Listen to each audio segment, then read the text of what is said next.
This program is designed to provide general information with regards to the subject matters covered. This information is given with the understanding that neither the hosts, guests, sponsors, or station are engaged in rendering any specific and personal, medical, financial, legal, counseling, professional service, or any advice. You should seek the services of competent professionals before applying or trying any suggested ideas.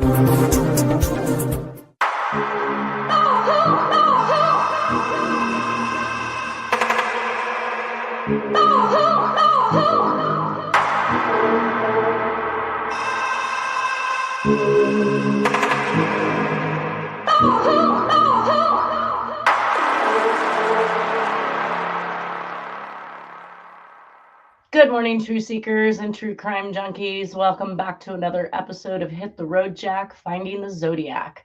I'd like to welcome Nolan Del Campo to the show today. Good morning, everybody.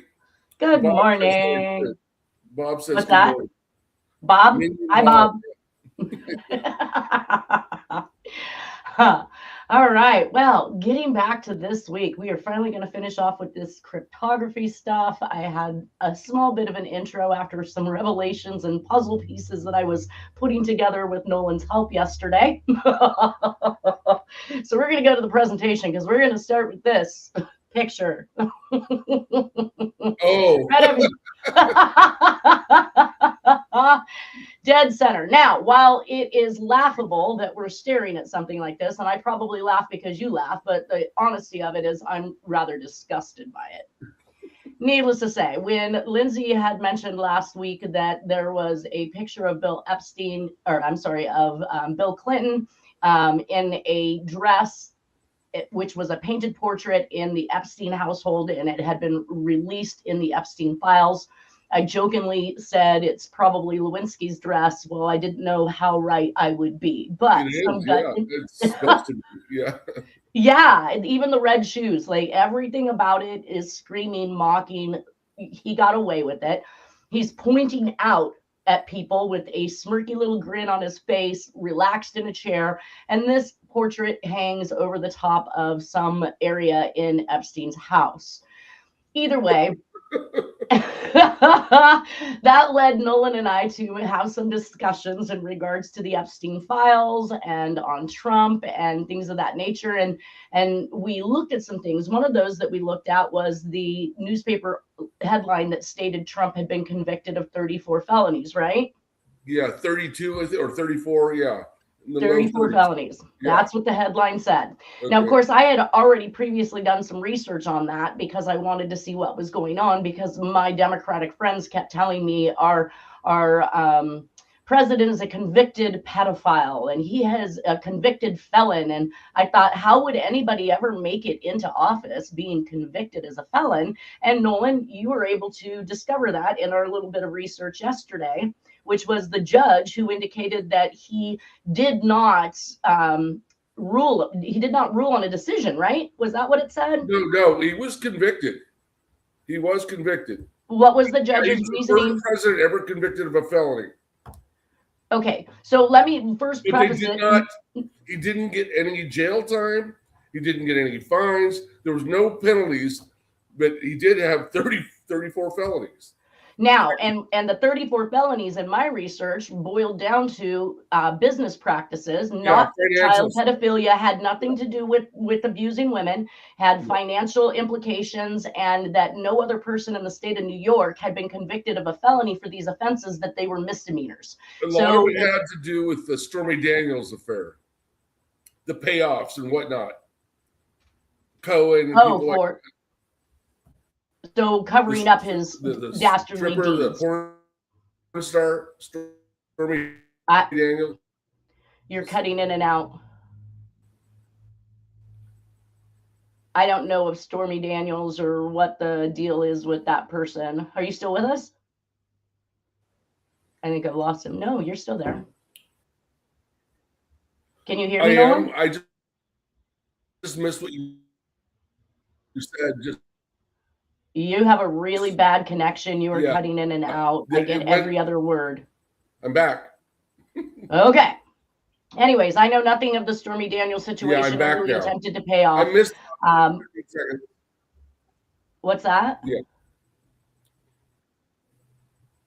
What you I don't said think you before have. I missed, but let's move forward. Okay, so what I was saying is that the business practices that he was convicted of as purported felonies, nobody else has ever been convicted of as a felony. And the judge also indicated that he was not assigning him any jail time or anything in regards to these because he knew that Trump was going to appeal these. And until the appeal process is over, he is still, considered, I guess, innocent, if you will, even if he's been convicted. I mean, if you're I think convicted, the you're judge convicted. also kind of deferred to the political process in that the fact that it was going to be reelected, so he could probably just pardon himself anyway. That's a possibility, but I think that we specifically read that it said that it was likely he was going to be bringing these back up on appeal, and he was going to give them the opportunity. They're under appeal right now to fight the fight, right? So this led me to thinking, like, what in the world happened between Trump and Epstein? Because as I was there, I was ear hustling the news. Your mom was watching, and it was mentioning the fact that CEOs were either stepping down from their positions or being fired or what have you. So we're hearing about what the business world is doing to these people who are coming out on the list, but where's the people who are getting arrested, like Prince Andrew? Right. No one in the United States yet, except for Ghislaine. Yeah, but I think you pronounce her name differently, but that's what I call her. Yeah, that's what I do too. It seems rather fitting, but I'm not going to get gross. Either way, and I'm sure she's sitting pretty somewhere. I mean, honestly, when I started to think about these facts and the separation of Trump from Epstein, I started looking at what was going on. Now, we talked about the events at Mar-a-Lago with Epstein supposedly having stolen something. Wasn't that what we read yesterday? Yeah, I forget what it was though. But the other thing, when Bondi... Well, hold on. Let me finish this thought process. I don't know that Jeffrey Epstein needed to steal a damn thing. He was given everything. Yeah, but there's an article in today's paper about a CEO, older guy, that he's mentioned in a bunch of Epstein files, but he denies everything. But then he does say he was a victim and that Epstein stole money from him. Oh, okay. Yeah, now all of a sudden they're going to separate themselves by claiming stealing, which the man didn't obviously need to do. He's trying to play victim. Of course. His association with Epstein goes way beyond business. Right. And that's that seems to be the ploy here. But my point being is the man was one of the richest people in the world. He had islands. He had many large residences all over the United States. And he accumulated his wealth rather quickly too. Right, but off the backs of other people. If he stole from anybody, it was the public. Right. Look, that whole 2008 real estate scam, that was all about taking from the American public. So you want to whine that he stole some money that you obviously could afford to lose or you wouldn't have given it to him in the first place is far different than what he'd done to the American citizens who lost their homes. So the timing is really where I was trying to come in at here is when Trump literally discovered that he stole and kicked him out of Mar-a-Lago, seemed rather fitting right after the Florida DA had given Epstein such a lenient sentence for the crimes that he had been committed, in the sense that it put a Band-Aid, I think, on the situation that allowed them politically to figure out how to make that separation so that Trump could still run for presidency and not have an association factor with him. But the fact that we're not hearing Trump's name in these files at all is really disturbing to me because we clearly see that he was good friends with him up until the stealing point. Yeah. If that makes any sense. Basically, in Florida. Well, and the game set up together. The game set up 15 years in advance. So if Epstein was getting close to being taken down, they did what they did to pacify the victims by giving him some sort of sentence, even though it wasn't fair, long enough for them to perpetrate whatever this plan was to cause the separation between him and Trump. After watching these games for so long through these presentations, it just stands to reason that that was all a ploy to clear Trump for the next presidential run. And because Epstein got such a lenient sentence in Florida for the similar crimes, which he was convicted of later or accused of later, I think that empowered him, made him feel he was kind of above the law. And so he got even worse after that. After his conviction, he got 100%. Worse.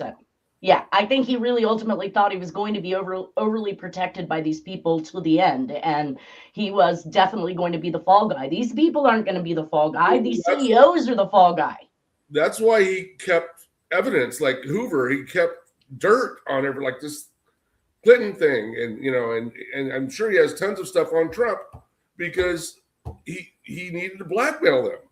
I'm sure there's an information stash that's hidden so well somewhere on the dark web that it hasn't even been discovered yet. And if it has been discovered, we're never going to see it either way, at least until all these people who are involved are dead. Then all of a sudden we're going to be dumped on like JFK and the aliens and all of these other things that, let's just mass dump all of our information on them in the end.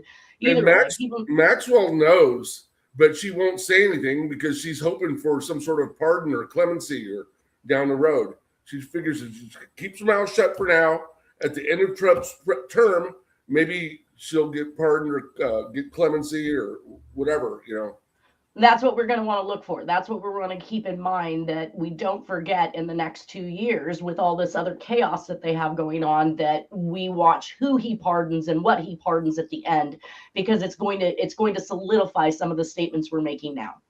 He pardoned the lunatics that attacked the Capitol on January 6th. So he could pardon whoever he wants, it seems like.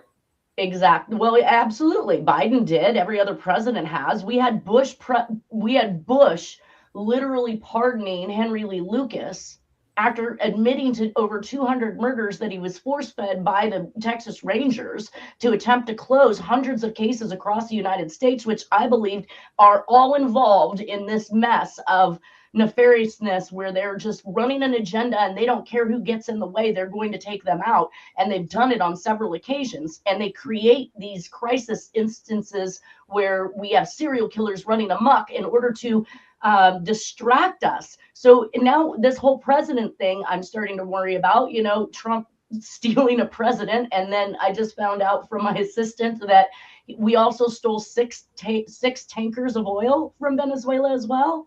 Before that, we're in control of all their oil now, and we're right. So if the taxpayers' money is what it took to steal this president, to run that op, to put them in possession of this oil, then that oil should be coming back to the taxpayers. The money that they're making off of it should not be something they're independently making for their agencies. It should come back to the American citizens. And I thought that was a very good point. Citizens, and allegedly, they say that the profits from the sale of the oil are going back to the Venezuelan citizens, but we don't know. We haven't seen an accounting or anything like that, and someone's making a profit off it. We wouldn't have done it unless someone was going to make a profit. Right, and we wouldn't give it away. We've not been known to move into a territory on a foreign land, usurp all of their resources, and give it back to them. That's not what we're known for. No, we take it, especially in Central and South America. Look at Chile when they overthrew Allende. It was copper was the main resource there that they wanted. Anaconda and Kennecott copper and because Allende, he was a socialist president like Maduro. Allende was a real socialist though. Maduro, fake socialist. But anyway, he nationalized the copper industry. And the CIA and the United States business interests said, no, we're going to kill you. And they put Pinochet in, and then they had like a reign of terror, just like Robespierre in France. Okay. Terrible history in Chile. So only you and Kissinger was one of the people behind that master plan. under Nixon. Of course, it's just another mob move to yes. I'm glad you say that name, because we just keep going full circle with who's in charge, who's running things, and who's making money off of things. And it certainly isn't us. We're just getting screwed. I went to the gas tank or to the gas station yesterday, and we're back up to $4.55 a gallon because the holidays are now subsiding. We just got over Valentine's Day, and now we see the gas hike up. It's like they play this game of who's going to make money during what period of the year, and it's cyclical and it just keeps on happening. But I thought if we just stole 6 tankers of oil and we took over Venezuelans' oil, why are our gas prices rising? Yeah, why don't we benefit from that? Yeah, the rank and file individual. And it's just good morning. I just on a little aside, hi Lindsay, that little excerpt I showed you from that book on the mamas and papas about CIA mind control and use of psychedelic drugs, and Marie Pinchot Meyer is quoted as telling Timothy Leary that, hey, dude, the people that are really in power, not the elected politicians, but the people that really run shit, they want to use this shit for warfare, for mind control, and behavior control. And she was onto it. That's why they killed her. That's literally what it is. Literally what Nolan just said. Yeah, no, 100%.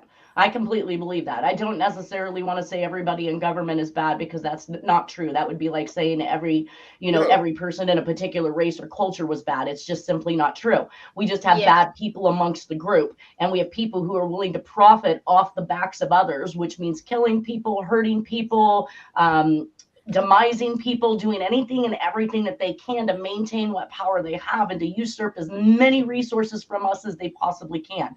I feel like we are the great project of division, and see how much we can divide American citizens, but continue to suppress and oppress them through the means that they are doing, which means we can never get ahead. We can't even oftentimes make a paycheck that is complementary to the price of living at the time. Most of us are living well below that means, even on a standard like what is that like for your hour? I haven't made an hourly wage in forever, but what do they call that when the minimum wage? So whenever the minimum wage is enacted, it's still well below the line of living. Thing is that when they raise the minimum wage, people raise prices. Exactly. So even though your wages get raised, your buying power gets lessened, because they like you said, with the gas and with food and just everything else, everything just goes up and up and up.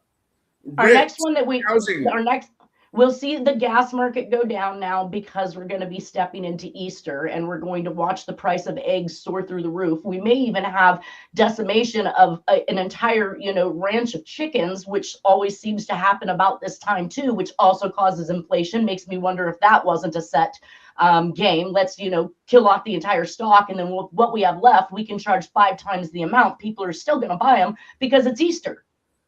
Whatever. Yeah. Well, it's egg all right. Yeah. So back to the cryptography. The last couple pieces that I had on cryptography was basic substitution again up here. Only this one looks a little bit more complicated as far as the substitution process, and I wasn't really able to make out what this was supposed to say, because it just doesn't really make any sense what it codes out to, and then what you're supposed to be able to derive from that information. But what was more interesting was down here on the right hand side.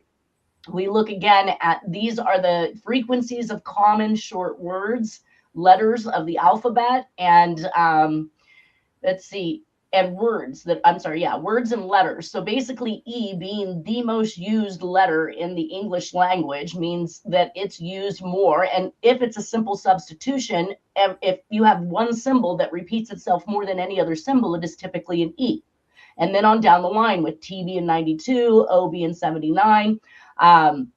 And then when you get over into the words, it actually breaks down how many times these words would be used in a message, and that the top use of word would be the word of. So if you had two symbols that continued to repeat themselves more than any other symbols in there, then you would be looking at the word of. And again, this isn't a simple substitution. This is not one of these more complicated ones that we see that the Zodiac did, which really just instills more so that whoever he was sending these messages to had a key, bottom line. Yeah, you have to have a key. Basically, there's systems and methodologies and whatnot that can assist you, but you really need to have at least one solid key clue and go from there. And if you don't, then you're not going to decipher it. You're not. There's no way. And when I look at the systems that were used with John Walsh, we were talking at least 5 or 6 different systems that was used within that, at least based on this book that was produced out of Chicago, Illinois for this document examiner. So we can see the use of the booze balls. Booz Allen Hayes was a war defense company that used these to show the completion of contracts. Wasn't available to the public yet, but somehow the Zodiac was aware of it. Zodiac was aware of Dick Tracy comics that were being produced out of Chicago, Illinois before they were actually produced for the public. So that's showing that inside information and knowledge that you could only get if you were up in this echelon, not down here. In the Dick Tracy comics back in the day that was named Zodiac. Oh, well, and did that come before or after Zodiac? That's way before. It was like the 50s. Really? Yeah. Huh. Well, then if he took that name and maybe that comics, I like to say that they like to parrot whatever it is they're actually doing to us and shoving it in our face and in subtle ways that we don't seem to pick up on. That was just now a phenomenon that was going to be taken on by one of these crime sprees. So I wouldn't be surprised if there weren't other comics that were out there mimicking things like the Oakland County child murders or the Atlanta, Georgia child murders, or many of these other the Los Angeles stuff with Black Dahlia. I wouldn't be surprised. The media and these mass murder or these murders and serial killers, a lot of it goes hand in hand. Like if you look at the movie Bullet with Steve McQueen, or you look at the Dirty Harry movies with Clint Eastwood. Yeah. There's a lot of times there's the Bay Area assassin that they're chasing. Right. Y'all need to watch Snake Eyes. I think I showed you. I do. Told you guys a while back with Nicolas Cage, but you gotta watch it because you're gonna see so many similarities in the Charlie Kirk case, like mirrors and parallels. It's insane, dude. Like I've watched somebody on the other day. They were going back over the movie and pointing things out, and it's like he pointed things out that I didn't even notice. So it's like now I want to watch it again because I want to see what you get. Yeah, it's like every time every time you watch a movie or something, you're always going to see something else different. It's just like you're reading a book. But yeah, that movie, oh my God, you'll freak out. I'm telling you, it's insane what they do. This would be how then I've always surmised that they give us little bits of information of upcoming things, such as Star Trek, talking to each other through a TV, just like we're sitting here right now on Zoom and we can see each other and we're having conversations. They were feeding us this back in the 70s and 80s, right? And so I tried to express how this was their way of showing us what was coming and desensitizing us to it, but we don't know that it actually existed at that very moment. And one of my girlfriends tried to tell me, well, maybe it's the movie that preempted them to design and make this. No. Oh, no. That is absolutely false. I mean, I look at Suspect Zero, which is my movie for the Zodiac. I believe that this pretty much fits the bill for what we're looking at. And they're basically putting it right in our face because they're the ones that created these programs. They're the ones that created this technology. So they are feeding it to us. They are the ones responsible for it. And they're going to give it to us through entertainment and through the news and in little ways so that when it hits us, it's not wham, right upside the head. This just showed up. No, they've been working on it for many years. They've been using it for many years before we got it. Yep. All right, back to Jack and Nora. I've been dying to get here because we are just now leaving 1996. We're climbing into, this is December 31st and January 1st in Nora's diary. And she indicates that they watched movies till midnight at Chuck and Geneva's, which I thought was interesting because Chuck and Geneva, if I'm correct, are back in Texas. Went outside and listened. Okay, so maybe Chuck and Geneva is not in Texas. Maybe they are in California at this point. I feel like we're going to see them hanging out with them again when they're back in Texas. So I'm not sure how that plays out. But Nora comes down. They listen to all the noise. So it's like people shooting guns and firecrackers and whatnot for the new year. Is that what it's a reference to? Probably. No, she said went outside. Yeah, went outside and listened to all the noise.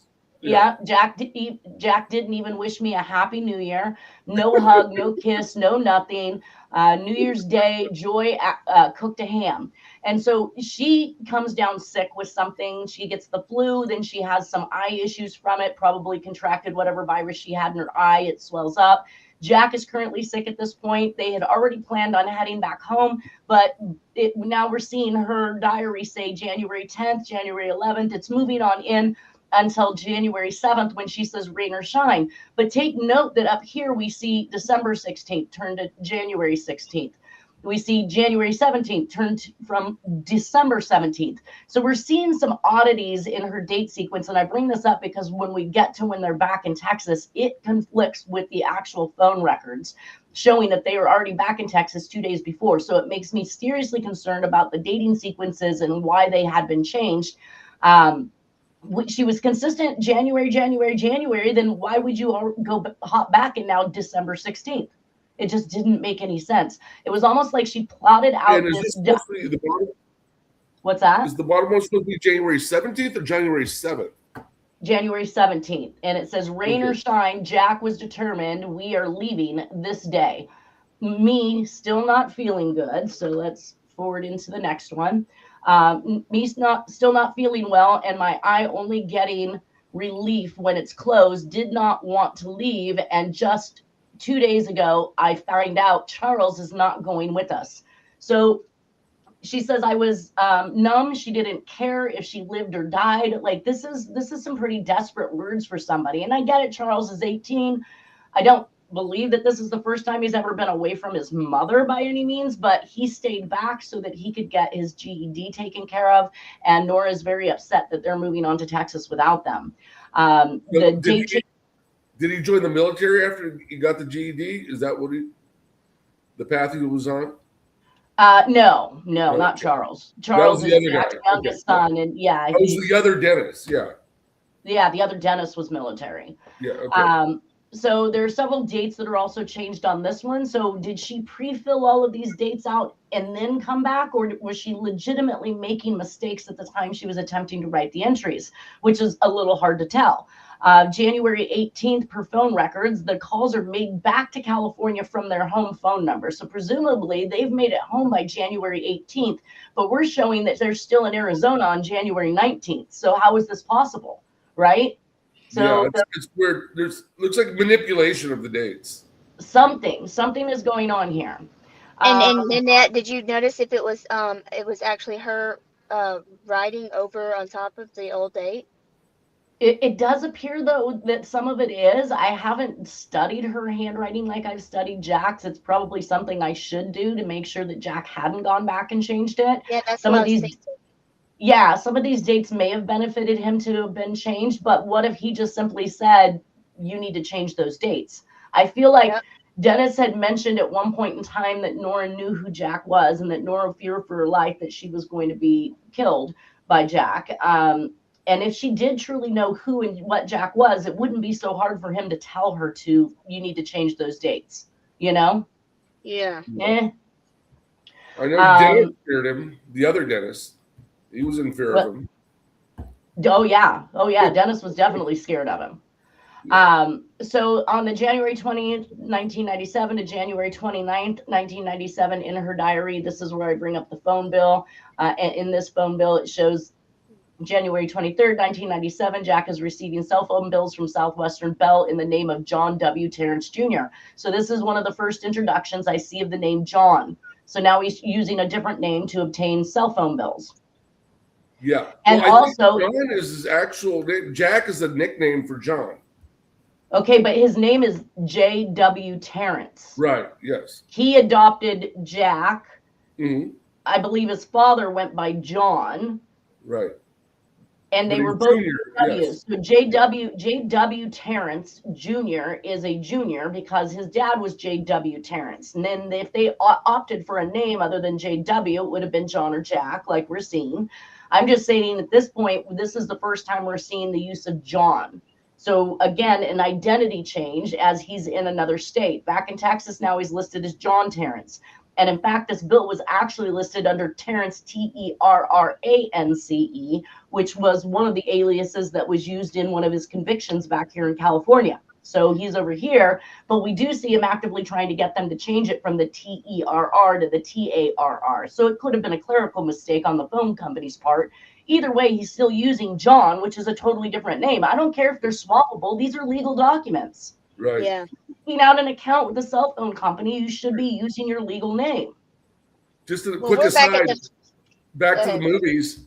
In The Shining, the guy's name, Jack Nicholson's name is Jack Torrance. Exactly. I know, that's so creepy to me. I've always thought that. It almost makes me feel like they did in fact know who Jack was back then, and that's why they were making out these serial killers that just were so similar, like Dirty Harry. I really think they did. Well, hold on. Can't talk over us, or nobody's gonna hear.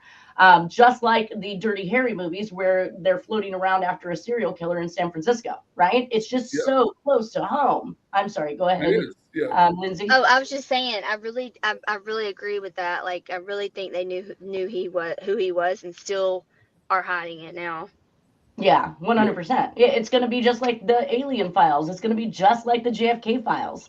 Once people are gone, then they're going to be able to release it. 122 of 97 says December.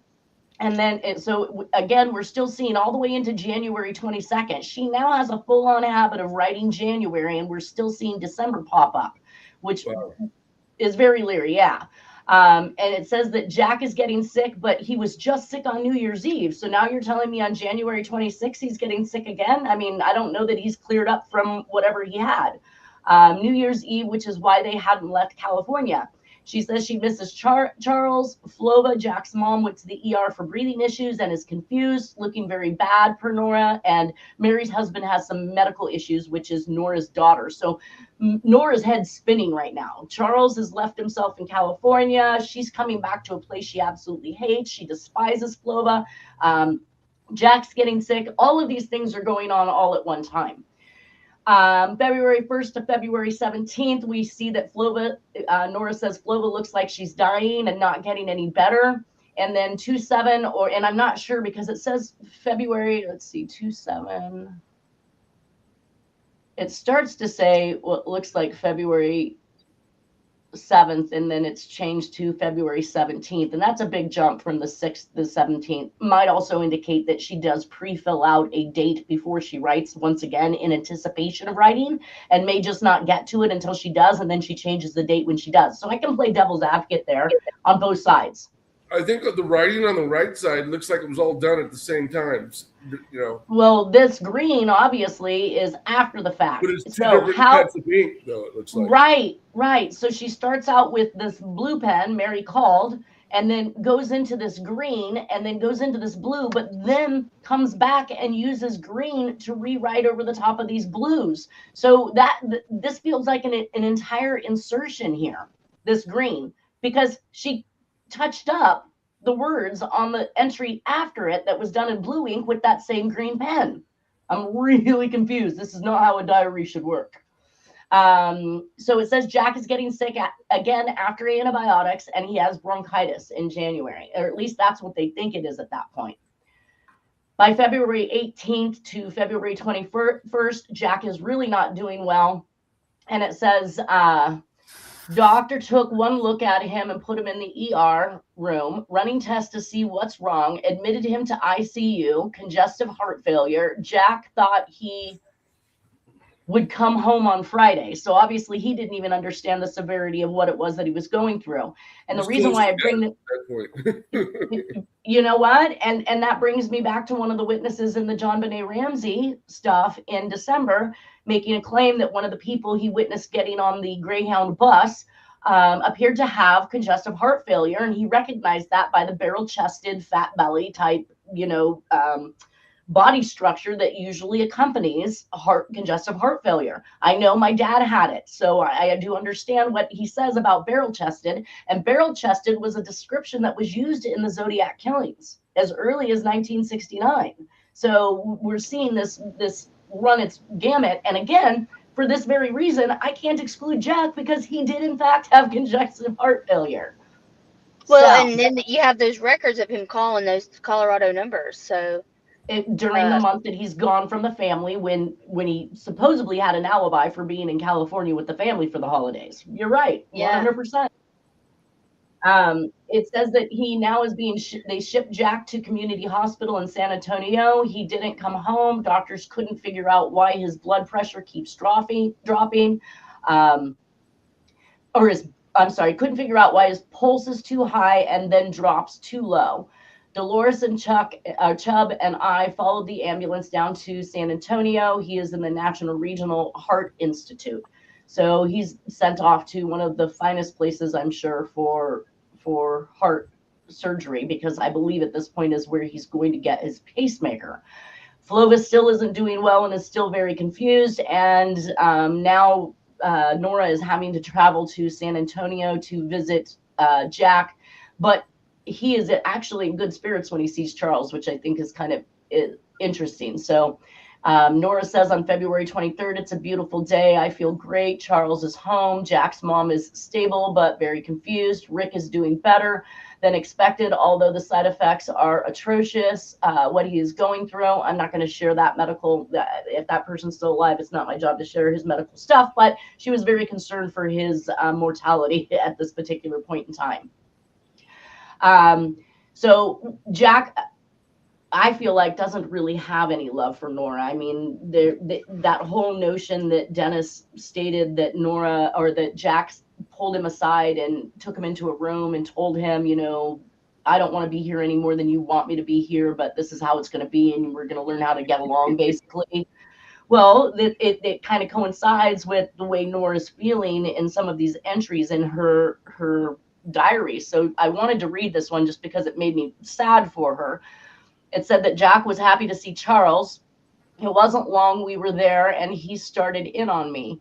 Spent too much money while he has been in the hospital. I don't handle things. I am not to have his wallet at any time. Don't do this and don't and do this.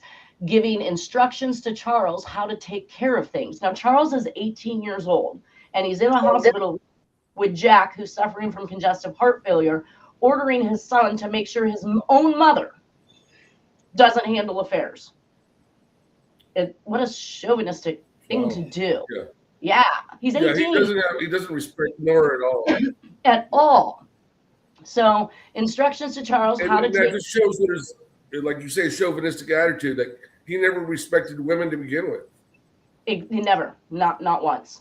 Unless it was his mom. His mom could do no wrong. And I think that's what really set Nora on fire, because he oftentimes was taking his mother's side. So giving instructions to Charles how to take care of things, I was beside myself, how he was acting and his oh gosh, something. I got angry and upset after all I've been through, the worry, the toll, all the pressure has taken on me. I walked out of the room and went to the car, cried all I could cry. I felt like running and disappearing somewhere, taking Charles and never coming back. That's some pretty heavy statements.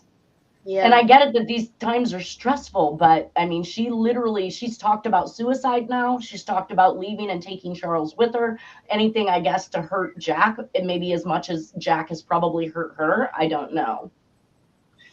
Have you talked to Charles Nanette? I did, and at one point in time, he agreed that he would come on, and I've reached out to him, not recently, but a couple years ago when he first found out I was doing this, and he was excited that I was doing this. He was on board. He had a friend that was watching the podcast, and he said he would come on. So I wanted to talk with him about some of the things like the pre-cut rope that Jack used to keep in his trunk. You know, some of the things that he would notice that was odd about what an average parent would or wouldn't do, and I just never got that opportunity. Maybe we should reach out again. Guns and knives too. I'm sorry. I got yours, Lindsay. What did you say, Nolan? He always had guns and knives. Who? Jack.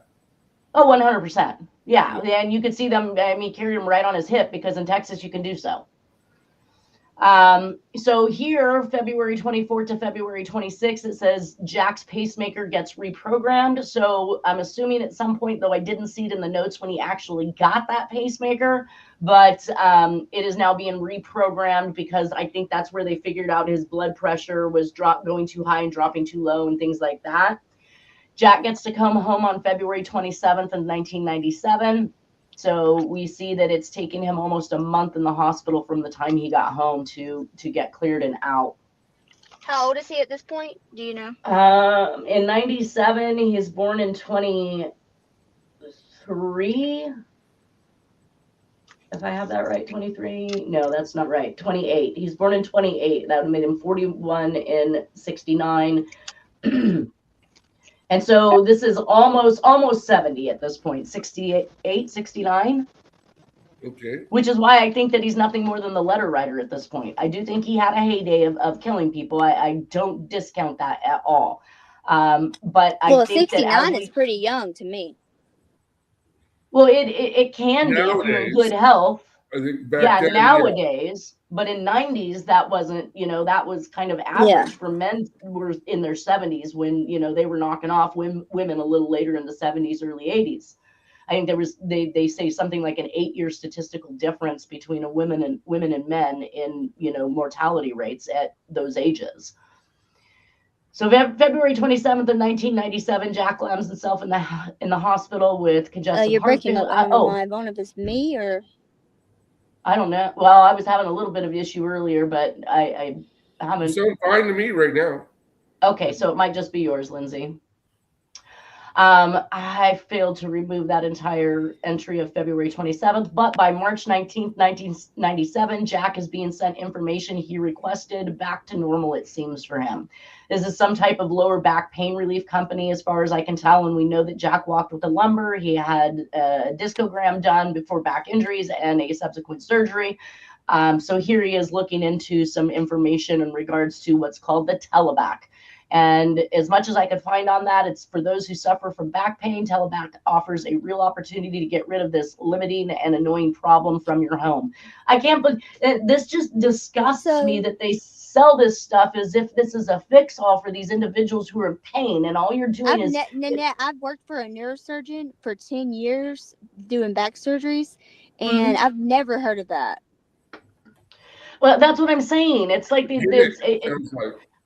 you've seen all the literature that I've put up here from Jack's files, like, this get on this bandwagon and make this money, try this new thing and make this money, try this new thing. Like he was a get me on for some of these things. He just really, it's no different than the average American who wants relief from their back. They're willing to pay for things they think might help because these people out here lying saying it will. There's no proven, if there was proven relief from this, everybody would have it. It's like I tell my dad when he got an email and it said he'd won Publishers Clearinghouse or he'd won something, or if you do this, you make this money. I said, Dad, if it were real, everybody would do it. Yeah. But it's not real. Out there. Yeah.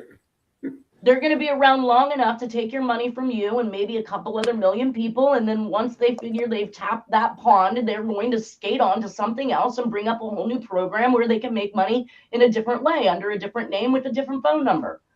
It's just what we're, and why can't they stop this?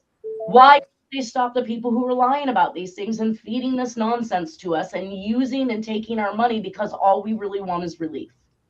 All the time I get emails that I'm afraid to open because you just drawn in, and and it's if it sounds too good to be true, it is. It 100% is 100%.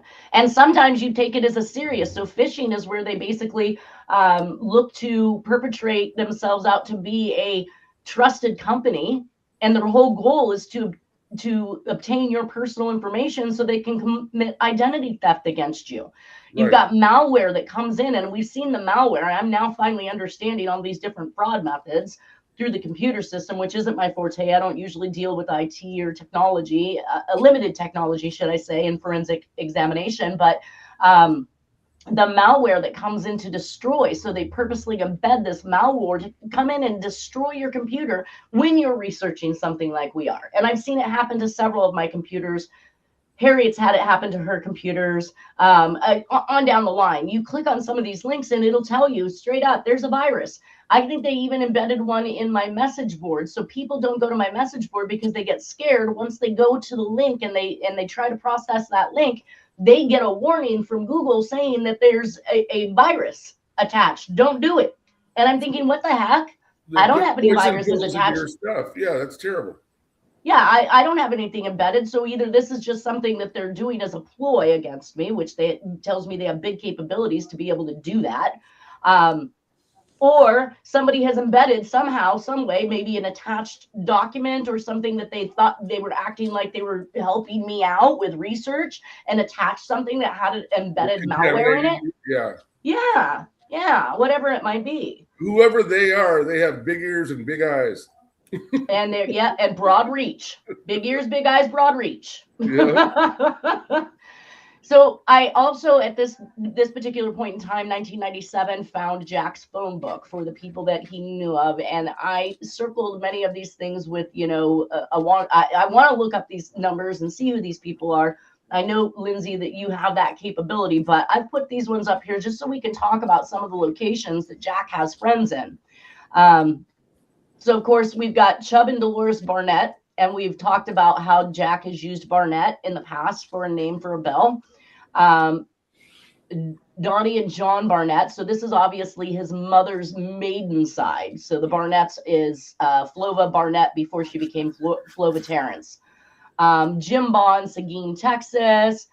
We've got, this was interesting, Frank Bonebreak. I don't know if that's a real last name. Oh, I've never heard that last name. Bonebreak, yeah. That's out of the Sacramento area. We've got Brinkerhoff in Flagstaff, Arizona. We've got Hollywood, California. Aspermont, Texas. Let's see. Pawn shops. Shady Cove, Oregon. So he has friends and family in Oregon. We talked about this. He stayed a bit in Oregon. I'm not sure who with, but that leads us back to the DB Cooper thing. He claims to have, been living in the Oregon area. New Braunfels, Texas, Flagstaff, Arizona, Lockhart, Texas, San Antonio. That's a doctor's office, I believe. Yep, cardiac. Let's see. There were some more surprising ones. Bastrop in Nashville, Arkansas. We have Arkansas in the mix now. Arizona, Michigan. So Denny and Sharon Gilbert. Now it appears as though Denny, his biological son, in 1997 is living in Michigan.